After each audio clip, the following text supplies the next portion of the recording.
Good morning students. Today we will continue our brain teaser of unit 4. In our previous class we have done question 1 and today we will start from question number 2. And question 1 is express the following ratios. Question 2 है express the following ratios in the simplest form. यहाँ ratios given है, इनको simplest form में write करना है. A part है 10 litre to 0.25 litre. तो इसको रेशियो में हम दिखाएंगे, दोनों की यूनिट सेम है 10:0.25. रेशियो को हम एज अ फ्रैक्शन भी राइट कर सकते हैं, यानी कि 10/0.25. अगर हमको किसी भी डेसिमल नंबर का डेसिमल रिमूव करना हो तो हम क्या करते हैं, इसको एक बार रफ पर करके देख लेते हैं. 0.25 का डेसिमल रिमूव करना है तो हम क्या करेंगे, जिस प्लेस पर डेसिमल है वहाँ पर हम 1 लगा देंगे और डेसिमल के बाद जितने डिजिट्स हैं उतनी ज़ीरो आ जाएंगे और डेसिमल वहाँ से हट जाएगा. इट मीन्स जब हमको डेसिमल को रिमूव करना होगा तो 25/100 होगा. तो यहाँ पर हम राइट कर सकते हैं 10/25/100. तो 10 को हम 25/100 से डिवाइड कर रहे हैं. तो यहाँ पर आपको ध्यान होगा कि जब हमने लास्ट ईयर आपने 5th में क्या किया था, किसी भी होल नंबर को जब हम किसी फ्रैक्शनल नंबर से डिवाइड करते हैं तो इसमें 2 स्टेप्स होते हैं. लास्ट ईयर 5th में किया होगा आपने, अगर आपको याद नहीं है तो मैं दोबारा से रिकॉल कर लेते हैं उसको. किसी भी होल नंबर को अगर हम फ्रैक्शनल नंबर से डिवाइड करते हैं तो फर्स्ट स्टेप में क्या होता है कि जो डिवीज़न का साइन है it will change in the sign of multiplication. ये मल्टीप्लिकेशन के साइन में चेंज हो जाएगा और जो हमारे पास डिवाइज़र है उसका हम क्या ले लेते हैं, रेसिप्रोकल. याद है किसी को? रेसिप्रोकल क्या होता है कि जो नुमरेटर होता है वो डिनोमिनेटर बन जाता है और जो डिनोमिनेटर होता है वो नुमरेटर बन जाता है. इन दोनों का प्लेस इंटरचेंज हो जाता है. ये 25 नीचे आ जाएगा और 100 ऊपर चला जाएगा. इस तरह से हो जाता है. याद है? तो अब भी हम वही करेंगे. अगर आपको इस फ्रैक्शन से अच्छे से समझ में नहीं आ रहा तो हम इसको इस तरह से भी राइट कर सकते हैं कि 10 को हम डिवीज़न की फॉर्म में भी राइट कर सकते हैं, 10/0.25 और 10/25/100. और इसको क्या लिखेंगे, 10 मल्टीप्लाई, क्योंकि हम डिवीज़न को करने के लिए हम क्या करेंगे, डिवीज़न के साइन को मल्टीप्लाई में चेंज कर देंगे और जो डिवाइज़र होगा उसका क्या ले लेंगे, रेसिप्रोकल. रेसिप्रोकल मीन्स ये इंटरचेंज हो जाएंगे 25/100 से 100/25. अब 25 की टेबल में 100 कब आ रहा है, 25 4s are 100 और 25 1 is 25 4s are 100. तो हमारे पास आंसर क्या आ जाएगा, 40:1. क्योंकि यहाँ पर हमारा फ्रैक्शन क्या आएगा, 10 4s are 40, 40/1 आएगा. तो इसको हम 40/1 को क्या लिख सकते हैं, 40:1. तो ये हमारी रेशियो सिंपलेस्ट फॉर्म में आ जाएगी. और ये वर्क आप रफ में कर सकते हो, ये फेयर नोटबुक में नहीं करना. Okay, now come to part B. Here we have 2 hours to 45 seconds. इनकी रेशियोज़ को हमने सिंपलेस्ट फॉर्म में कन्वर्ट करना है. तो आप यहाँ देखोगे जो यूनिट्स हैं वो यूनिट्स डिफरेंट हैं. यहाँ 2 hours हैं और 45 क्या है, सेकेंड्स है. तो firstly we have to make the units same. Units को सेम करना होगा. So we will convert the greater unit to smaller unit. Bigger unit को स्मॉलर यूनिट में कन्वर्ट करेंगे and hours is bigger than the second. Hours बड़े हैं second से, तो हम आर्स को किस में कन्वर्ट करेंगे, सेकंड में. As we all know 1 hour is equal to 3600 second. 1 hour is equal to 3600 seconds. तो 2 hours में कितने होंगे, क्या करेंगे, इसको 2 से मल्टीप्लाई कर देंगे. 3600 मल्टीप्लाई बाय 2. तो ये हमारे पास आ जाएंगे 7200 सेकेंड्स. अब हमारी यूनिट सेम होगी. 2 hours में 7200 सेकेंड्स हो गए और 45 seconds. Now we will express this into simplest form. 7200 is to 45. क्योंकि हमको जब हमने रेशियोज़ के रूल्स पढ़े थे तो हमने क्या किया था, साथ में हम यूनिट्स को राइट नहीं करेंगे. जब हम इनको रेशियोज़ में लिखेंगे तब आप देखो इनको सिंपलेस्ट फॉर्म में कन्वर्ट करना है. तो देखो आप ये नंबर कौन सी टेबल में आ रहे हैं, which is the common factors of these 2 numbers. देखिए 9 का टेबल तो सभी को आता है, 9 के टेबल में 45 आता है ना, 9 5 ज़ार 45। इसी तरह से 9 के टेबल में 72 भी आता है, 9 8 ज़ार 72। तो हम इसको कट कर देते हैं 9 से, 9 8 ज़ार 72 और ये 2 ज़ीरोज़ आगे आ जाएंगी, 9 5 ज़ार 45। अब अगेन क्योंकि डिविजिबिलिटी रूल सभी ने किया हुआ है, यूनिट 2 में किया था। डिविजिबिलिटी रूल में क्या था कि जिस नंबर के पीछे वंस प्लेस पर 0 हो तो वो नंबर 5 से डिविजिबल है ना। तो 5 की टेबल में 5 1 इज़ 5 और 800 को जब आप 5 से डिवाइड करोगे तो ये 5 से डिवाइड हो जाएगा, 5 1 इज़ 5, 5 6 ज़ार 30 और ये 0, 5 0 इज़ 0, यानी कि 160 पे ये डिवाइड हो गया। Now it is in the simplest form, so here our answer is 160 is to 1। और जो हमने कन्वर्ज़न किया है आवर्स को सेकंड्स में कन्वर्ट किया, ये भी आपने फेयर नोटबुक पे क्वेश्चन के साथ करना है। Now come to part C. In part C we have 13 weeks to 1 year. 13 weeks और 1 ईयर की रेशो फाइंड आउट करनी है और उसको सिंपलेस्ट फॉर्म में फाइंड आउट करना है। तो आप देखेंगे यहाँ पर यूनिट्स जो है दोनों की सेम नहीं है, यहाँ वीक्स है, यहाँ ईयर्स है। तो now here we will convert years into weeks. 1 year को हम वीक्स में कन्वर्ट कर देंगे and 1 year is equal to 52 weeks. ये आप सबको पता है, हमने किया था ना क्लास में कि 1 ईयर में 52 वीक्स होते हैं। जिन बच्चों ने नहीं किया वो फिर से देख लीजिए कि जैसे 1 ईयर में नंबर ऑफ़ डेज़ कितने होते हैं, 365। अब नंबर ऑफ़ डेज़ को हमने वीक्स में कन्वर्ट करना है, तो 1 वीक कितने डेज से बनता है, कितने डेज से बनता है 1 वीक, 7 डेज से। तो हम नंबर ऑफ़ डेज़ को, टोटल नंबर ऑफ़ डेज़ को 7 से डिवाइड कर देंगे। तो 7 5 ज़ार 35 कट करेंगे, नाउ 7 2 ज़ार 14।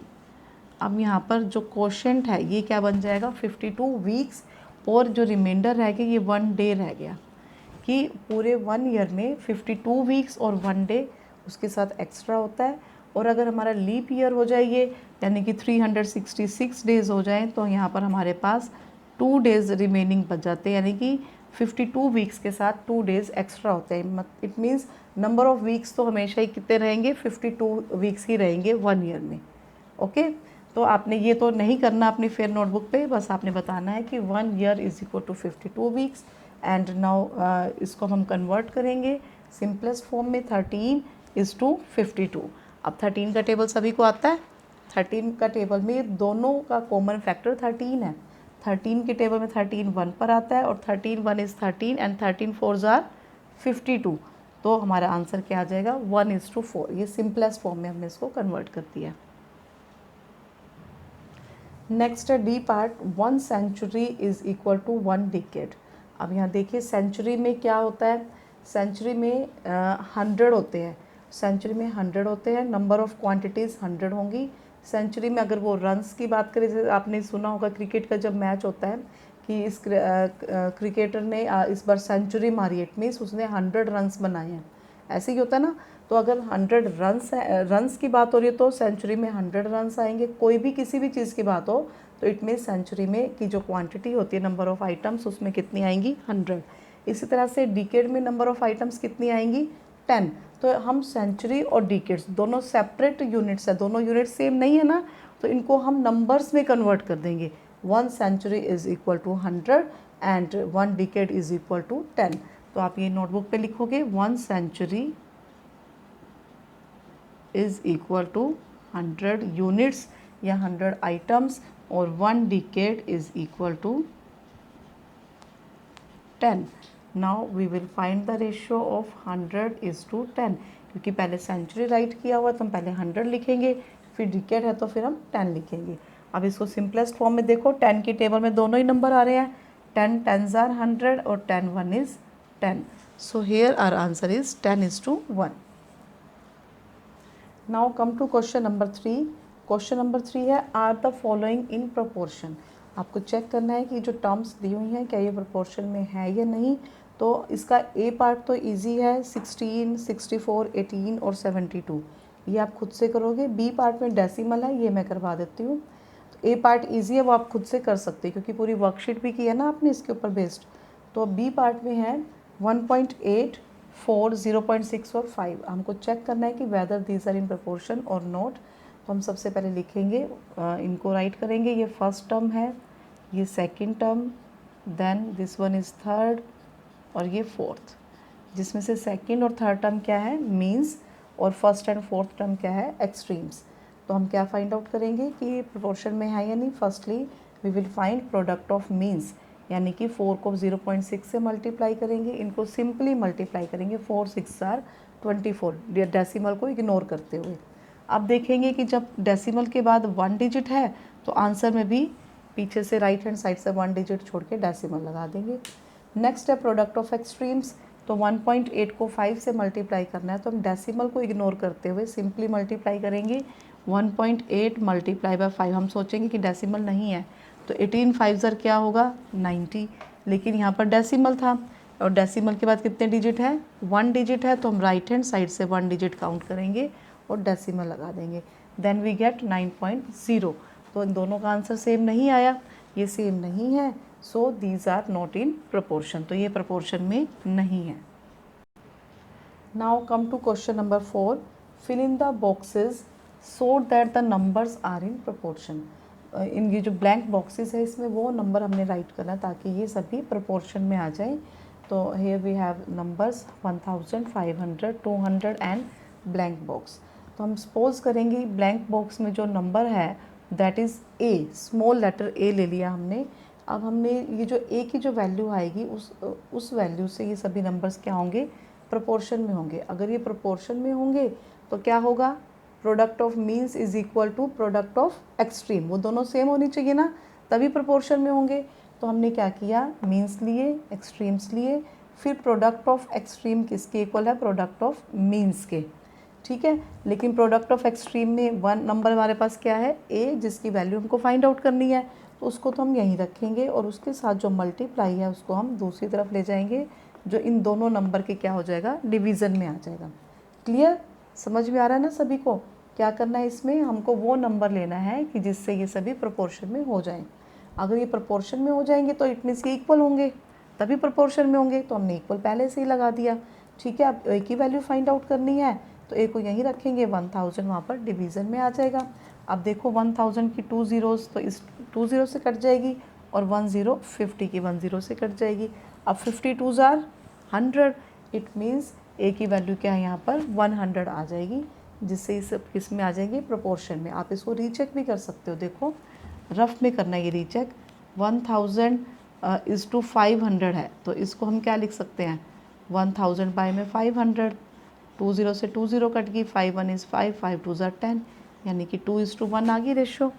अब दूसरी वाली को भी चेक कर लेते हैं, 200 इज़ टू 100, यहाँ पे 100 है, दोनों ज़ीरो से दोनों ज़ीरो कट गई, यहाँ भी क्या है आंसर 2:1, इट मीन्स हमारा आंसर ठीक है, ये प्रोपोर्शन में है। तो हमने ये तो चेक करने के लिए किया था, ये आप नोटबुक पे नहीं करोगे, इतना ही क्वेश्चन करोगे। Now come to question number 5, Sahil weighs 36 kg, his brother weighs 2 kg more. यानी कि साहिल का वेट 36 kg है तो उसके ब्रदर का वेट उससे 2 kg ज़्यादा है। इट मीन्स उसके ब्रदर का कितना हुआ, साहिल 36 kg का है तो उसका ब्रदर उससे 2 kg ज़्यादा है, तो इट मीन्स उसका ब्रदर का वेट कितना हुआ, 36 में हम 2 को प्लस कर देंगे, it means 38 kg। Then find the ratio of the weight of Sahil's brother to Sahil. Sahil के ब्रदर और साहिल के वेट की हमको रेशियो फाइंड आउट करनी है। तो इसका सोल्यूशन देखिए, वेट ऑफ साहिल, साहिल का वेट कितना है 36 kg, and weight of his brother, उसके ब्रदर का वेट क्या है, इससे 2 kg ज़्यादा है, तो इसमें हम 2 kg प्लस कर देंगे, 36 kg plus 2 kg that is equal to 38 kg। Now we have to find the ratios between the weight of Sahil's brother to Sahil. It means अगर हमको पहले साहिल के ब्रदर का वेट पहले दिया है तो हम पहले साहिल के ब्रदर का वेट लिखेंगे, देन वेट ऑफ साहिल। अब 38 और 36 डिविजिबिलिटी रूल सभी ने किया हुआ है, दोनों के वंस प्लेस पे क्या है 8 और 6, यानी कि जिन नंबर्स के वंस प्लेस पर 0 2 4 6 और 8 ये वाले डिजिट्स हों, 0 2 4 6 या फिर 8, ये किससे डिविजिबल होते हैं, याद है किसी को, ये 2 से डिविजिबल होते हैं, तो इनको हम 2 से कट कर देंगे। तो 2 से कट करेंगे तो ये किस पे कट हो जाएगा, 2 1 इज़ 2, 2 9 ज़ार 18, देन 2 1 इज़ 2, 2 8 ज़ार 16, यानी कि 19 2 ज़ार 18 एंड 18 2 ज़ार 36। तो ये सिंपलेस्ट फॉर्म में आ गए हैं, तो हमारा आंसर क्या आएगा 19:18। Now come to question number 6। In an orchard there are 150 trees. Orchard means एक बाग था जहाँ पर 150 ट्रीज थे। 65 of them are apple trees, जिसमें से 65 ट्रीज किसके थे? एप्पल के थे। टोटल कितने ट्रीज थे? 150 ट्रीज थे उस बाग में, ऑर्चर्ड में, और जिसमें से 65 ट्रीज तो एप्पल के थे और 35 ट्रीज किसके थे? पीयर के थे। And rest are the orange tree, और जो बाकी के बच के थे वो किसके ट्रीज थे? ऑरेंज के ट्रीज थे। तो यहाँ पर अब हम ऑरेंज ट्रीज़ की वैल्यू फाइंड आउट कर सकते हैं ना, कि टोटल 150 है, जिसमें से हम 65 भी कट कर देंगे और 35 भी निकाल देंगे, तो बाकी क्या रहेंगे? नंबर ऑफ़ ऑरेंज ट्रीज़, है ना। एप्पल की ट्रीज़ भी इसमें से निकाल देंगे, पीयर्स के भी निकाल देंगे, तो क्या रहेगा? Number of orange trees. तो आपको यहाँ पर रेशियोज़ फाइंड आउट करनी है। ए पार्ट में apple tree to pears tree, number of apple tree to number of pear trees, तो इनकी रेशियो फाइंड आउट करनी है जो हमको गिवन है। Here number of apple trees are 65 and number of pear trees are 35. अब आप देखोगे both the number have 5 in its ones place, दोनों के ones place पे 5 है ना, तो दोनों ही नंबर किस पे कट हो जाएंगे? किससे डिविजिबल है? 5 से। तो हम इनको 5 से कट कर देंगे। 5 1 is 5, 5 3s are 15, then 5 7s are 35. So here our answer is 13:7. Now come to part B. Here we have to find the ratio orange trees to apple trees. अब यहाँ पर number of orange trees तो हमको given नहीं है। 65 are the apple trees and 35 are pear trees. तो firstly we have to find the number of orange trees. तो total number of trees is equal to 150. Number of orange trees is equal to 150 trees में से हम apple trees और pear trees को अगर cut कर देंगे दोनों को, तो 150 में से कट करेंगे 65, फिर जो आंसर आएगा उसमें से कट करेंगे 35, तो हमारे पास क्या आंसर आ जाएगा? 50 ट्रीज़। देखो 150 में से अगर हम 65 कट करेंगे, आप रफ में कट कर सकते हो। अगर आप 65 कट करोगे, बोरो लोगे 10 में से 5 कट करेंगे 5, और यहाँ पर हमारे पास रह जाएगा 4। 14 में से 6 कट करेंगे 8। 85 में से 35 कट कर देंगे, तो हमारे पास क्या आ जाएगा? 50 ट्रीज़। तो नंबर ऑफ़ ऑरेंज ट्रीज़ कितने हो जाएंगे? 50। अब यहाँ पर हमको क्या फाइंड आउट करना है? रेशियो क्या फाइंड आउट करनी थी? Orange trees to apple trees. So number of orange trees are 50 and number of apple trees are 65। अब देखो both the numbers have 0 and 5 in its ones place, so both the numbers are divisible by 5। तो ये 5 से divisible है, तो 5 10s are 50 and 13 5s are 65. So here our answer is 10:13. Now come to part C. Part C में है we have to find the ratio of pear trees to total trees. So number of pear trees are 35 and number of total trees are 150। तो अब दोनों के ones place पे 0 और 5 है, तो दोनों 5 से डिविजिबल है, तो हम इसको कट कर देंगे। 5 7s are 35, 5 3s are 15 और 0 as it is. So here our answer is 7:30। तो क्वेश्चन नंबर 6 के 3 पार्ट्स थे, तो हमने तीनों कर लिए हैं। तो बेटा आपका आज का होमवर्क इतना ही है कि आप क्वेश्चन नंबर 2 3 4 5 6 ये 5 क्वेश्चंस अपनी फेयर नोटबुक पे कंप्लीट करोगे, जिसमें से हमने क्वेश्चन नंबर 3 और 4 का ए पार्ट नहीं किया है। दोनों क्वेश्चंस का ए पार्ट नहीं किया। ये दोनों क्वेश्चन आपने खुद से ट्राई करने हैं, ओके। और rest of the questions we will do in our tomorrow class, okay. तो आपका आज का होमवर्क यही है कि आप ब्रेन टीजर का क्वेश्चन 2 to 6 अपनी फेयर नोटबुक में कंप्लीट करोगे। ओके बेटा, बाय।